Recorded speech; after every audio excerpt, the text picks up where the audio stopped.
সাংবিধানিক প্রতিষ্ঠানগুলোকে যেভাবে নগ্নভাবে দলীয়করণ করা হচ্ছে, সংকীর্ণ ও ব্যক্তিগত স্বার্থে যে ধরনের সংগঠিত হত্যাকাণ্ড হয়েছে সেটাকে কে ডিফাইন করবে?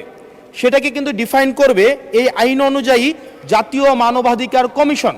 অর্থাৎ এই ইনডেমনিটিটা জাতীয় মানবাধিকার কমিশনের উপরে নির্ভর করবে। এবার এই জাতীয় মানবাধিকার কমিশনের যে অধ্যাদেশ সেটা কিন্তু ইতিমধ্যে ল্যাপস করে দেওয়ার প্রস্তাব দেওয়া হয়েছে।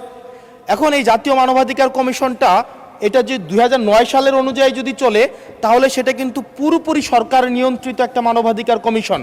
যেই মানবাধিকার কমিশন বিরোধী দল ও মতকে দমনের জন্য ব্যবহার করা হয়েছে, ভিকটিম ব্লেমিংয়ের জন্য ব্যবহার করা হয়েছে, যেই মানবাধিকার কমিশন গুম খুনের বৈধতা উৎপাদন করা হয়েছে।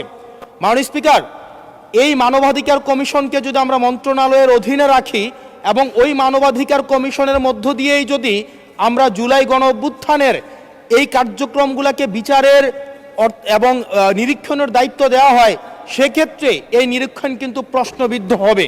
এছাড়াও আমরা যদি দেখি সাংবিধানিক প্রতিষ্ঠানগুলোকে যেভাবে নগ্নভাবে দলীয়করণ করা হচ্ছে, ইতিমধ্যে বাংলাদেশ ব্যাংকে যেভাবে দখল করা হয়েছে, যেভাবে বিসিবিকে যেভাবে এখন আর বাংলাদেশ ক্রিকেট বোর্ড এটা নাই, এটা হয়ে গেছে হচ্ছে বাপের দোয়া ক্রিকেট বোর্ডে পরিণত হয়েছে, যেভাবে দখল করা হয়েছে বাপের দোয়া ক্রিকেট বোর্ড।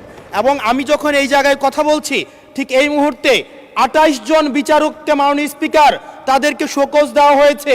তাদের ব্যক্তিগত তাদের চ্যাট গ্রুপে তারা হচ্ছে তাদের মতামত প্রকাশ করার কারণে বিচারকদের হচ্ছে মাননীয় স্পিকার শোকজ দেওয়া হয়েছে। এই বাস্তবতায় আমরা এই গণ অভ্যুত্থান পরবর্তী সময়ে যদি জাতীয় মানবাধিকার কমিশনকে একটা মন্ত্রণালয়ের অধীনে রাখি, স্বরাষ্ট্র মন্ত্রণালয়ের অধীনে রাখি, তাদের মাধ্যমে আমরা নিরপেক্ষ কোনো ধরনের অনুসন্ধান আমরা কতটা পাবো সেটা নিয়ে কিন্তু আমরা সন্দিহান। সেই জায়গা থেকে এই বিলটিকে যদি আমরা বাস্তবায়ন করতে চাই, এটাকে যদি আমরা ফাংশনাল করতে চাই, শুধুমাত্র অর্নামেন্টাল না, যদি আমরা ফাংশনাল করতে চাই তাহলে জাতীয় মানবাধিকার কমিশনকে অবশ্যই সেটাকে অটোনমাস করতে হবে।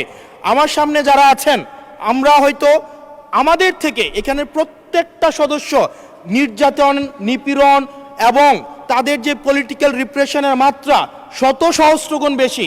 আমরা তাদের কাছে প্রত্যাশা করেছিলাম এই জাতীয় মানবাধিকার কমিশনকে তারা একটা স্বতন্ত্র বডিতে নিয়ে যাবে, অথচ আমরা দেখলাম যারা সবচেয়ে বেশি নির্যাতিত হয়েছে, নিপীড়িত হয়েছে, তারাই এটাকে একটা মন্ত্রণালয়ের অধীনে রাখতে চাচ্ছে। এই অজুহাতে যে জাতীয় মানবাধিকার কমিশন যদি অটোনমাস হয়ে যায় তাহলে সেটাকে হচ্ছে এইটার জবাবদিহিতা কিভাবে নিশ্চিত হবে? মাননীয় স্পিকার, আমাদের ইলেকশন কমিশন, আমাদের হচ্ছে পিএসসি, আমাদের হচ্ছে দুর্নীতি দমন কমিশন, যদিও এটা কাজের কেতাবে আছে, গোয়ালে নাই, কিন্তু এটা কিন্তু একাডেমিকভাবে এটাকে ইভেন ইন্টারন্যাশনালিও এই জিনিসটা কিন্তু অটোনমাস হওয়ার কথা। সেজন্য মাননীয় স্পিকার, যেভাবে বর্তমানে প্রতিষ্ঠানগুলো নগ্নভাবে দলীয়করণ করা হচ্ছে, সেজন্য জাতীয় মানবাধিকার কমিশন যে দলীয়করণ করা হবে না, আবার বাপের দোয়া একটা মানবাধিকার কমিশন বা বিরোধী দল দমন কমিশন করা হবে না, এটার প্রতি কিন্তু আমাদের আস্থা নাই। সেই জায়গাটা থেকে আমরা আপনার মাধ্যমে আমরা এই আমাদের মাননীয় স্বরাষ্ট্রমন্ত্রী সহ আমাদের HPM এর কাছে অনুরোধ থাকবে, এই বিলটা পাশ করার আগে যেন জাতীয় মানবাধিকার কমিশনের আমরা এটা যেন ইভেন উনার দলেরও একজন মাননীয় সংসদ এই বিষয়ে বক্তব্য দিয়েছেন এবং উনি পয়েন্ট বাই পয়েন্ট এই বিষয়গুলোকে ব্যাখ্যা করেছেন। যদি জাতীয় মানবাধিকার কমিশন দলীয়করণ করা হয়, দিন শেষে গুম খুন থেকে শুরু করে আমাদের এই জুলাই ইনডেমনিটি, এইটা দিন শেষে হচ্ছে যে পেপারেই থেকে যাবে, এটা দিন শেষে কোনো বাস্তবায়ন হবে না। সেই জন্য মাননীয় স্পিকার, এই বিলটা পাশ হওয়ার আগে আমাদের জাতীয় মানবাধিকার কমিশনের এই বিলটা হচ্ছে সুরা হওয়া, নিষ্পত্তি হওয়া জরুরি। না হয় বিসিবির মতো আমরা আবার বাপের দোয়া কমিশন দেখতে পাবো, আমরা হচ্ছে বাংলাদেশ ব্যাংকের মতো আবার দলীয়করণ দেখতে পাবো, আমরা বিশ্ববিদ্যালয়গুলোকে যেভাবে এক ধরনের দলীয়করণ করা হয়েছে